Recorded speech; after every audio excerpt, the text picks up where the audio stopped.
নমস্কার বন্ধুরা, audio story বাড়িতে আপনাদের স্বাগত। আমরা শুনছি এই সময়ের অন্যতম রহস্যময় অডিও সিরিজ নিশাচর প্রতিশোধ, বোসপুরের বনলতা রিসর্টের রহস্য। দ্বিতীয় পর্ব যেখানে শেষ হয়েছিল, তারপর থেকে রহস্যের জট যেন আরও জটিল হয়ে উঠেছে।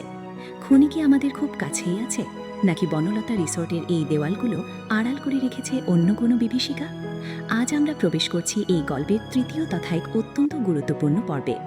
মূল গল্প শুরু করার আগে আপনাদের কাছে অনুরোধ, কেমন লাগছে আমাদের এই সিরিজ? কমেন্ট বক্সে আপনাদের মতামত অবশ্যই লিখুন। আপনাদের প্রতিটি কমেন্ট আমাদের এগিয়ে যাওয়ার শক্তি। রহস্যের এই রোমাঞ্চ অন্যদের সাথে ভাগ করে নিতে ভিডিওটি শেয়ার করুন এবং একটি লাইক দিন।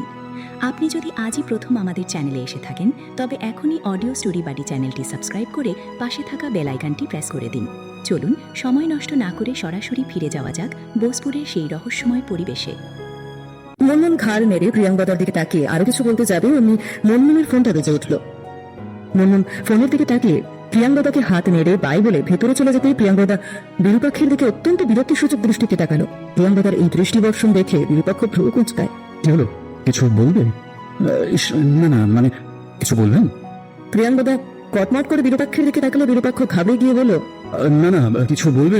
ধরুন, আরে আমি তো বুঝতে পারছি না, আমরা এখন একে অপরের পরিচিত নাকি অপরিচিত। মানে তুমি বলেছিলে 7 দিন আমরা অপরিচিত, তো আমাদের এই অপরিচিত হওয়ার ভ্যালিডিটিটা কখন থেকে শুরু হচ্ছে যদি বলে দিতে, তাহলে কথা বলতে একটু সুবিধা হতো আর কি। মানে পোশাক আশাকে প্রিয়ঙ্গদা রায় হয়ে আছো, আবার আমার বন্ধুর সাথে আমার স্ত্রীর পরিচয় কথা বলছো, তো তাই বড় না কনফিউজড হয়ে আছি আমি। বিরূপাক্ষের এই হেন ইয়ার্কি ও উস্কানিমূলক কথায় প্রিয়াঙ্গদা আরো খোঁচে রাগে চোয়াল শক্ত করে বিরূপাক্ষের দিকে এগিয়ে এসে বলল, খুব আনন্দ হচ্ছে তাই না? আমি তোমাকে মুখ থেকে দিলাম, তুমি তো একেবারে ডানা মেলে উঠছো। তাই নাকি? উঠছি মনে হচ্ছে বুঝি? তাহলে তাই সই। তবে তুমি ওড়ো না, বাধা কোথায়? তুমি মুক্ত, এখন নিশ্চয়ই আর দম বন্ধ লাগছে না। বন্ধুরা, গল্প কেমন লাগছে? ভালো লাগলে ঝটপট একটি লাইক দিন এবং প্রিয়জনদের সাথে শেয়ার করুন। আর অডিও স্টোরি বাড়িতে আপনি নতুন হলে অবশ্যই সাবস্ক্রাইব করে রাখুন এমন আরও গল্প শোনার জন্য। চলুন পরেরটুকু শোনা যাক। কাল তো খুব বলছি যে তোমার দেওয়ার শাস্তি আমি মাথা পেতে নিলাম, এখন দেখছি আমি যে কন্ডিশন দিয়েছি তার তোমার কাছে শাস্তি নেই, বরং সেটা আশীর্বাদ। ভালো ভালো দেখো এমন করে। তবে তুমি আবার ভেবে বসো না যে আমি তোমার সাথে মন দিকে দেখে জেলাস হচ্ছি। আমি তো জাস্ট থাক, 7 দিয়ে আর মানছি থেকো না, ওটা তুমি পারো না। বিরূপাক্ষ আর চোখে প্রিয়াঙ্গদার কালো মুখের দিকে তাকিয়ে চোখটা সরিয়ে নিজের ফোনে মনমনের পাঠানো ছবিগুলো দেখতে দেখতে নিজের ওয়ালেট থেকে একটা কার্ড বের করে খুব স্বাভাবিক কণ্ঠে প্রিয়াঙ্গদা ভ্রু কোচে কার্ডটা রাখে। এটা আমি কি করবো?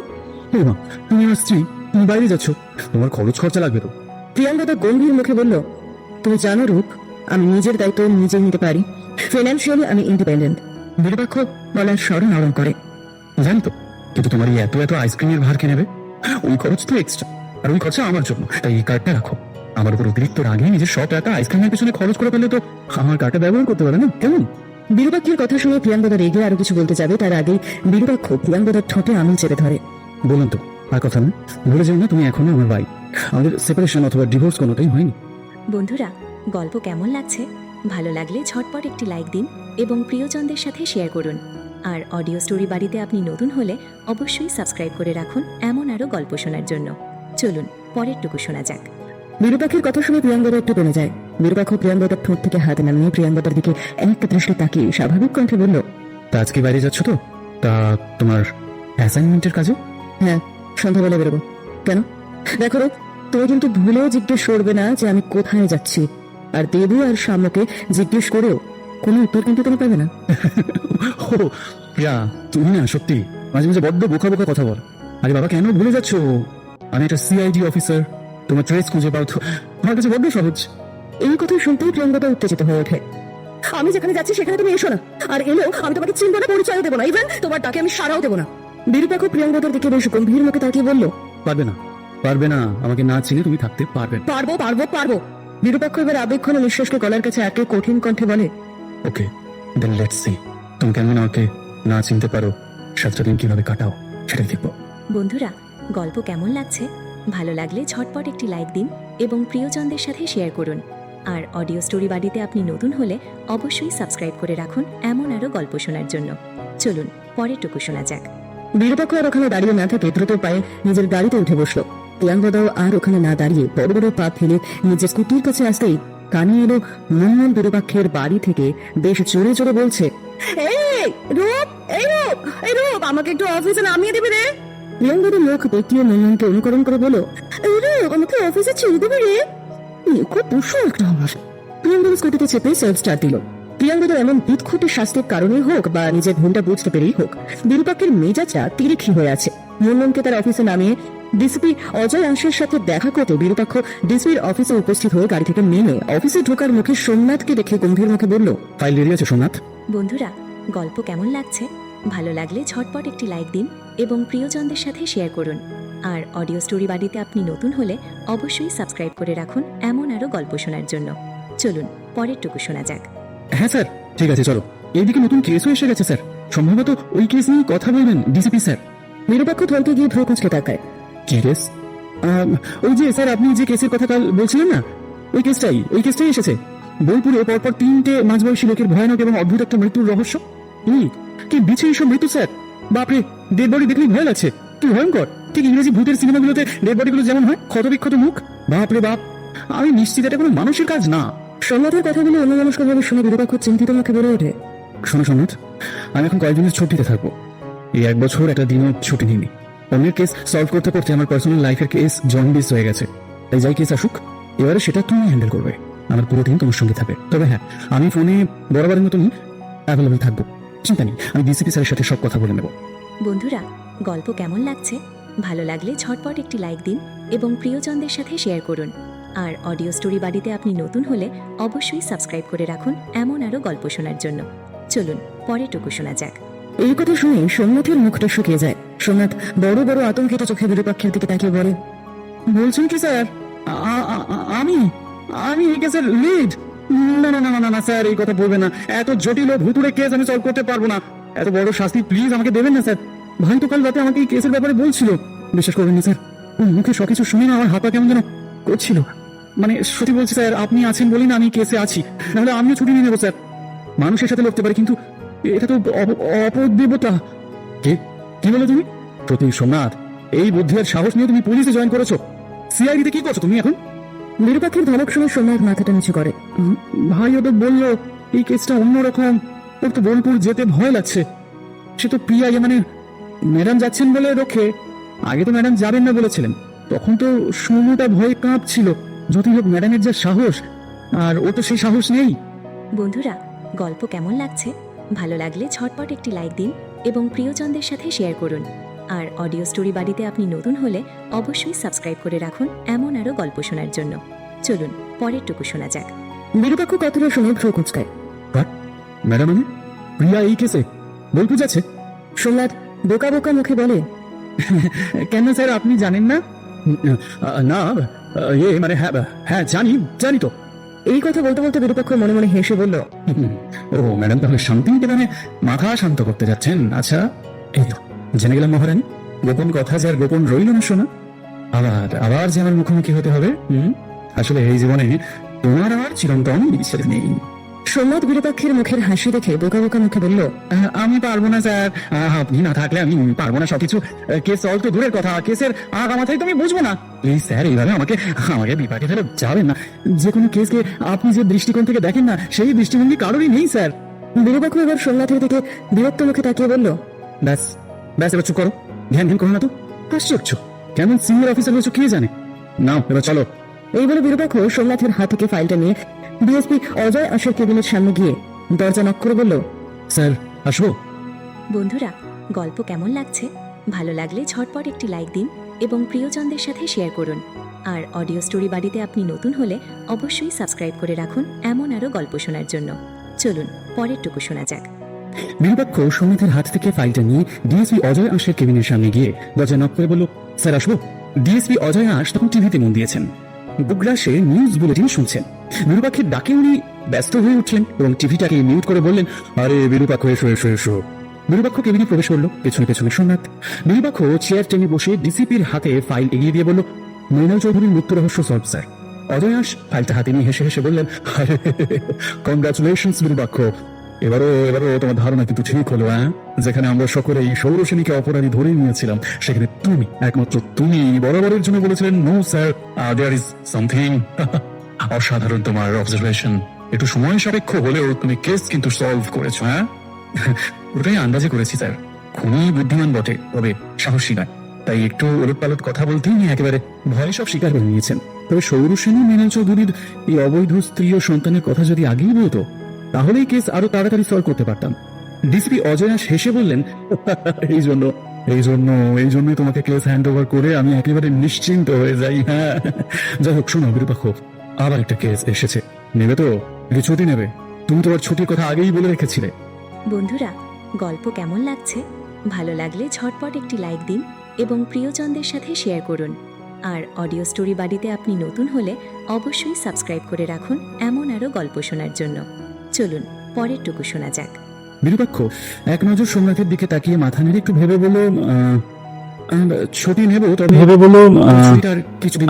ছুটি নেব, তবে আপাতত ছুটিটার কিছুদিন পরে নেব স্যার। এখন আপাতত কেস আমি নিচ্ছি। এই কথা শুনতেই সোমনাথ আর অজয়াসের হাসি মুখ দেখে কে সোমনাথ যেন হাত ছেড়ে বাঁচল। অজয়াস বলে উঠলেন, শোনো, বীরভূম জেলার বোলপুর ইলামবাজার সংলগ্ন তুলনামূলক নির্জন এলাকায় 15 দিনে 3টে মাঝবয়সী লোকের ভয়াবহ মৃত্যু হয়েছে, শুনেছ নিশ্চয়ই। দুজন বাইরে থেকে বোলপুর এসেছিল, ঘুরতেই এসেছিল, আর একজন বোলপুরেরই ছিল। তো সকলে বেশ মালদার পার্টি। এরা 3 জনের বডি বনলতা নামক একটা রিসর্টের আশেপাশে থেকে উদ্ধার করেছে। শুনেছ এই কেসের কথা? বিরূপাক্ষ ঘাড় নেড়ে উত্তর দিল, খুব বিস্তারিত ভাবে শুনিনি। অজয়াস আবার বলতে শুরু করলেন, চিন্তা নেই, এই কেস সিআইডিতে হস্তান্তরিত হওয়া মাত্র নিউজ চ্যানেলগুলোর লাভালাভি বেড়ে গেছে। কি হেডলাইন, রাঙামাটিতে রক্তকাণ্ড। আরো কিসব বিশেষণ দিয়েছে চিন্তা করতে পারবে না। রবি রাজ্যে রক্ত খেলা, শান্তিনিকেতনে অশান্তির দাপট। গত 15 দিনে 3 জনকে বড্ড বিচ্ছিন্ন বিকৃত ভাবে খুন করা হয়েছে, বুঝেছো? প্রতিটা মৃত্যু বিষক্রিয়ার ফলে হয়েছে। এছাড়া শরীরে চাবুকের দাগ, সিগারেটের ছ্যাঁকা, মুখটা ফালা ফালা করে কাটা। এই কথা শুনে বিরূপাক্ষ একটু গম্ভীর হয়ে যায়। যদিও কেসটা তো ডিটেলস আমি জানি না, বাট আপনার এই কথা শুনে আমার একটা কথা মনে হলো, তাই বলছি। আমার মনে হয় যে খুনি সে আগে অত্যাচার করে ভিকটিমদের কষ্ট দিয়ে তারপর বিষ খাইয়ে মেরে ফেলেছে। এটা কোনো পুরনো শত্রুতা থেকে হতে পারে, অথবা ওই যে রিসোর্টের কথা বলছেন না, সেই রিসোর্টকে বন্ধ করার জন্য এমনটা কেউ করেছে, তাও হতে পারে। অথবা কেউ কোনো মেসেজ দিতে চাইছে হয়তো, তবে এটা আমার প্রাথমিক অনুমান। ফাইল পড়লে, তদন্ত শুরু হলে ব্যাপারটা থেকে ধ্বংসা কমবে। এই বলে বিরূপাক্ষ আলতো হেসে সোমনাথের দিকে তাকায়। বন্ধুরা, গল্প কেমন লাগছে? ভালো লাগলে ঝটপট একটি লাইক দিন এবং প্রিয়জনদের সাথে শেয়ার করুন। আর অডিও স্টোরি বাড়িতে আপনি নতুন হলে অবশ্যই সাবস্ক্রাইব করে রাখুন এমন আরও গল্প শোনার জন্য। চলুন পরের টুকু শোনা যাক।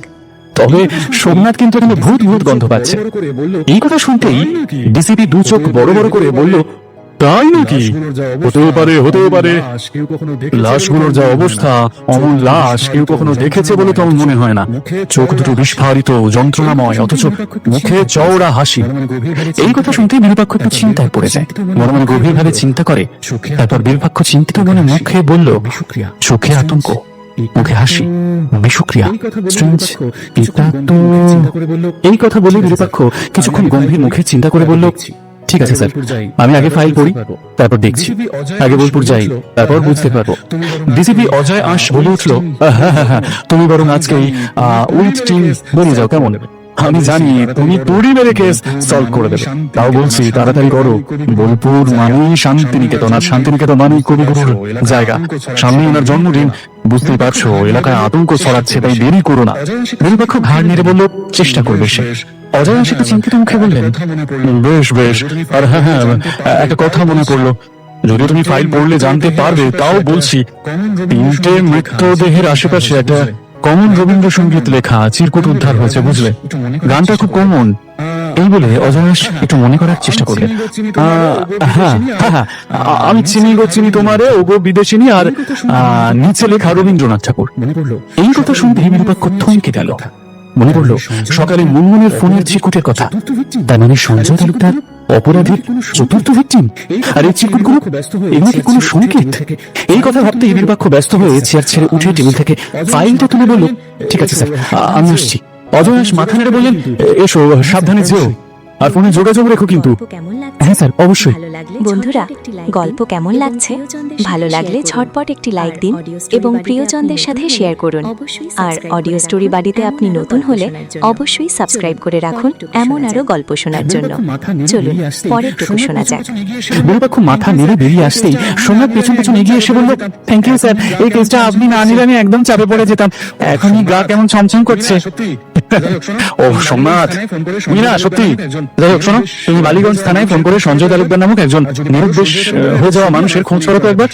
আর যদি পারো সঞ্জয় তালুকদারের একটা ছবি আমার ফোনে একটু আমাকে পাঠিয়ে দাও, কেমন? কে এই সঞ্জয় তালুকদার স্যার?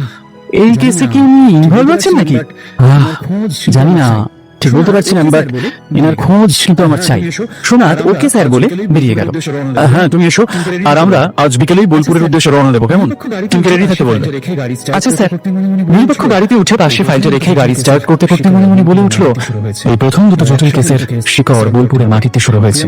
এবার একসাথে দুটো কেস সলভ করতে হবে। প্রিয়াঙ্গদার মানভঞ্জন আর রান্নামাটিতে হত্যা রহস্য। এই যে সেপারেশনের ভূতটা তোমার মাথায় চেপেছে প্রিয়া, সেটাকে আমি নামাবই। এই কথা মনে মনে উচ্চারণ করে বিরূপাক্ষ গাড়ি স্টার্ট দিল। বন্ধুরা, গল্প কেমন লাগছে? ভালো লাগলে ঝটপট একটি লাইক দিন এবং প্রিয়জনদের সাথে শেয়ার করুন। আর অডিও স্টোরি বাড়িতে আপনি নতুন হলে অবশ্যই সাবস্ক্রাইব করে রাখুন এমন আরো গল্প শোনার জন্য। চলুন পরেরটুকু শোনা যাক। এই প্রিয়া, তুই এখনো গোমরা মুখ নিয়ে ঘুরবি বলতো? স্যার তো তোর সব কথা শুনলেন, তোকে 7 দিন একদম মুক্ত করে দিলেন, তাও আবার রাত কেন? তো সব তো তোর ইচ্ছে মতনই হচ্ছে। দেখ, আমরা এতদিন পর বাইরে যাব, কোথায় একটু আনন্দ করব, মজা করব, তা না তুই সেই একই রকম গোমরা মুখে বসে আছিস। এই বলে সাম্য নরম স্বরে বলল, আরে চল না এবার বোলপুরে একটু হইহুল্লোড় করতে করতে যাই, কেমন? জানি একটা মন কেমন করা ভুতুড়ে কেসের স্টোরি করতে আমরা যাচ্ছি, তাও তুই থাকলে না প্রিয়া, নো অর্ডার নো ফিকার, অনলি পল্টু মাস্তি। ভাব প্রিয়া ভাব, বোলপুর রাঙামাটি, তারপর ভয়ঙ্কর সুন্দর বনলতা রিসর্ট, সবুজে ঘেরা পরিবেশ, রাতে ঝিঝি পোকার ডাক, জোনাকি ঝিকিমিকি কত কত ফুল, ওখানে শুধুই শান্তি। এই বলে সাম্য গেয়ে উঠল ফুলে ফুলে ঢলে ঢলে, গায়ে কিবা মৃদুবা। অমনি দেবযানী কানে হাত চেপে বলল, কি করছো? আগের মতো গাগা করো না তো। কি করেছিলি বাবা? তাকে প্রিয়ার মতো খারাপ, তার উপর আবার উনি এলেন, তার শো। সাম্য ভুরু কোঁচকালো। বন্ধুরা, গল্প কেমন লাগছে? ভালো লাগলে ঝটপট একটি লাইক দিন এবং প্রিয়জনদের সাথে শেয়ার করুন। আর অডিও স্টোরি বাড়িতে আপনি নতুন হলে অবশ্যই সাবস্ক্রাইব করে রাখুন এমন আরো গল্প শোনার জন্য। চলুন পরেরটুকু শোনা যাক। এই দেবু, চুপ করো তো, আমি তো তাও প্রিয়াকে একটু নর্মাল করার চেষ্টা করছি, কিন্তু তুই তোকে নীতি কথাই শুনিয়ে চলেছ। সাম্য আর দেবযানীর কথাগুলো প্রিয়াঙ্গদা উদাস মনে শুনে যাচ্ছে, আর মনে মনে বলে উঠছে, আমি কি ভুল করলাম? কিন্তু কি করবো? আমার যে কাল খুব রাগ হয়েছিল ওর উপরে, কি করতাম আমি? সত্যি কি একজন মহামানবকে ভালোবাসলাম আমি, যার সাথেও থাকা যায় না, আবার তাকে ছাড়াও থাকা যায় না। ও যেন কেমন একটা ঈশ্বর মতন। আমি জানি ও খারাপ, আমাকে সময় দেয় না, তাও ওর এই শরীরে মেয়েদের জাগানো স্পর্শ আমাকে কাছে টানা, আমাকে শিহরণে শিহরণে পাগল করে দেওয়া, এই সত্যি আমি খুব মিস করছি। এই প্রিয়া, তুই কিছু বল। সামনের ডাকে প্রিয়াঙ্গদা বেজার মুখে বলল, কি বলবো? তোদের ঝগড়া শেষ হলে তো আমি কিছু বলবো। সত্যি বাবা, তোরা এখনই এত ঝগড়া করছিস, তাহলে বিয়ের পর কি করবি বলতো? তুই যেমন রূপটাকে আচ্ছা করতে আমিও দেবো, উপোস করিয়ে রেখে দেবো। দেবযানীর এই কথা শুনতেই প্রিয়ঙ্গদা আর চোখে দেবযানীর দিকে তাকিয়ে কিছু বলতে যাবে, অমনি ব্যাগের ফোনটা টুংটাং করে বেজে উঠল। বন্ধুরা, গল্প কেমন লাগছে? ভালো লাগলে ঝটপট একটি লাইক দিন এবং প্রিয়জনদের সাথে শেয়ার করুন। আর অডিও স্টোরি বাড়িতে আপনি নতুন হলে অবশ্যই সাবস্ক্রাইব করে রাখুন এমন আরো গল্প শোনার জন্য। চলুন পরেরটুকু শোনা যাক।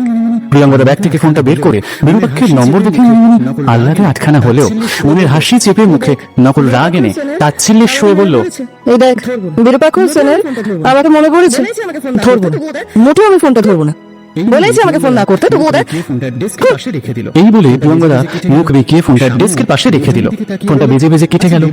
সাম্য দেবযানীর দিকে তাকিয়ে বলল, আচ্ছা দেবু, মেয়েদের এই একটা ব্যাপার আমি একদম বুঝি না, কোনো কিছু করি তোমাদের মন কেন পাওয়া যায় না বলো তো? মানে আগে ফোন করতো না তাই রাগ, এখন করছে তাতেও রাগ। দেবযানী মুচমুচিয়ে হাসলো। তোমার আর বাকি মেয়েদের বুঝে কাজ নেই গো, আমাকে বুঝো তাহলেই হবে। এখন বক বক না করে চলো, চলো তো, স্যার ডেকেছিলেন না? হ্যাঁ হ্যাঁ চলো চলে যাচ্ছি। ব্যাপারটা তো যতই করিস না প্রিয়া, ফোনটা ধরে কথা বল। সামনে চলে যেতেই প্রিয়াঙ্গদার ফোনটা আবার বেজে উঠলো। ফোনের স্ক্রিনে আবার বিরূপাক্ষের নাম দেখে প্রিয়াঙ্গদা মুখটা ঘুরিয়ে বলল, ধরবো না ফোন, সকালেই কথা হলো তো, এখন আবার তাহলে কি চাই? এখন কত প্রেম, আগে তো তাকিয়েও দেখার সময় পেতো না, আর এখন ফোনেও তো ফোন করছে। এই বলে প্রিয়াঙ্গদা ফোনের দিকে তাকিয়ে দেখলো, এবারও ফোনটা কেটে গেল। ফোনটা কেটে যেতেই প্রিয়াঙ্গদা ভেতরটা কেমন ছটফট করে উঠলো। প্রিয়াঙ্গদা বিহ্বল মুখে ফোনের দিকে তাকিয়ে রইল। এইভাবে 10 মিনিট কেটে গেল। 10 মিনিট পরেই প্রিয়াঙ্গদার ফোনটা আবার বেজে উঠলো। এবার ফোনের স্ক্রিনে বিরূপাক্ষের নাম্বার দেখে প্রিয়াঙ্গদা হেসে উঠলো, কিন্তু ফোনটা ধরবে কি ধরবে না করতে করতেই ফোনটা তৃতীয়বারের বেলায় কেটে গেল। ফোনটা কেটে যেতেই প্রিয়াঙ্গদা মুখে মিচ করে একটা শব্দ করতেই অফিস সিকিউরিটি থেকে একটা ছেলে এসে বলল, ম্যাম, আপনার সাথে একজন দেখা করতে এসেছেন। প্রিয়ঙ্গদা ভ্রুকুচকে বলল, খুব দরকারি কাজ আমার সাথে? নেক্সট কেস নিয়ে। হ্যাঁ, বললেন খুব দরকারি কাজ আছে আপনার নেক্সট কেস নিয়ে। আচ্ছা স্যার, এই কথা শুনতেই প্রিয়ঙ্গদা উঠে দাঁড়িয়ে বলল, আচ্ছা স্যার, আমি আসছি। শেষ হলো নিশাচর প্রতিশোধের আজকের পর্ব। কিন্তু রহস্যের জট কি আদৌ খুলল, নাকি পর্দার আড়ালে লুকিয়ে আছে আরও ভয়ঙ্কর কোনো সত্য? তা জানতে চোখ রাখুন আমাদের পরবর্তী পর্বে। আমাদের এই উপস্থাপনা আপনাদের কেমন লাগছে তা অবশ্যই আমাদের লিখে জানান। গল্পটি ভালো লাগলে একটি লাইক দিন এবং রহস্যপ্রেমী বন্ধুদের সাথে এটি শেয়ার করে দিন। নিয়মিত এমন থ্রিলার এবং রহস্যময় গল্প শুনতে অডিও স্টোরি বাড়ি চ্যানেলটি এখনই সাবস্ক্রাইব করে রাখুন। দেখা হচ্ছে খুব শীঘ্রই গল্পের পরবর্তী রোমাঞ্চকর অংশে। ততক্ষণ ভালো থাকুন, সুস্থ থাকুন আর শুনতে থাকুন অডিও স্টোরি বাড়ি।